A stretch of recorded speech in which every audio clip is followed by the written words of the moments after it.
চাই আমরা এই সত্যিকার অর্থে দেশপ্রেমিক, যারা দাবি করে দেশপ্রেমিক আর ক্রাইসিস পিরিয়ডে যারা নিজের জীবন নিয়ে পালিয়ে যায়, ওরা বলতে পারে কিন্তু দেশপ্রেমিকের পরিচয় দিতে পারলো না। কর্মীরা কোথায় যাবে, মন্ত্রী এমপিরা কোথায় যাবে যে মানুষটি ভাবলো না, সারাটা জীবন কাঁদলেন, আমি আপনাদের দুঃখ বুঝি, এই বুঝি দুঃখ বোঝার নমুনা, বোনকে নিয়ে পালিয়ে গেলেন, বাকি মানুষগুলোকে কোথায় রেখে গেলেন আপনি? এ দেশবাসীকে কোথায় রেখে গেলেন? এই নিরাপত্তাহীনতায় রেখে গিয়ে আপনি কিসের পরিচয় দিলেন? আপনি অভিভাবক, এ দেশের অভিভাবক, 56,000 বর্গ মাইলের আপনি অভিভাবক, আপনি অতন্ত্র প্রহরী হবেন এই দেশের। সুতরাং ক্ষমতা দখল করা যায়, ক্ষমতার সুফল দেওয়া বড়ই কঠিন। 1,500 বছর আগে আইনের শাসনকারে কয়ে দেখিয়েছিলেন অর্ধ পৃথিবীর প্রেসিডেন্ট আমিরুল মুমিনিন খলিফাতুল মুসলিমিন হযরত ওমর।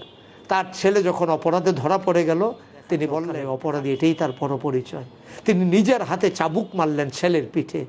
বাকি চাবুকগুলো যখন সে মৃত্যুর কুলে ঢলে পড়লো, বাকি চাবুকগুলো তার কবরের উপরে দেয়া হলো।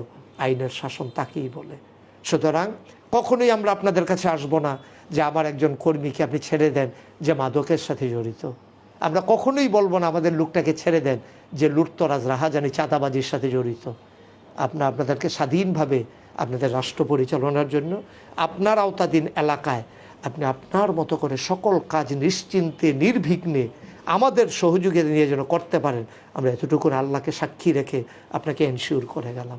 আপনি আমাদেরকে পাবেন ইনশাআল্লাহ। যে কোনো ক্রাইসিস পিরিয়ড ওভারকাম করার জন্য মেহনা ইনশাআল্লাহ।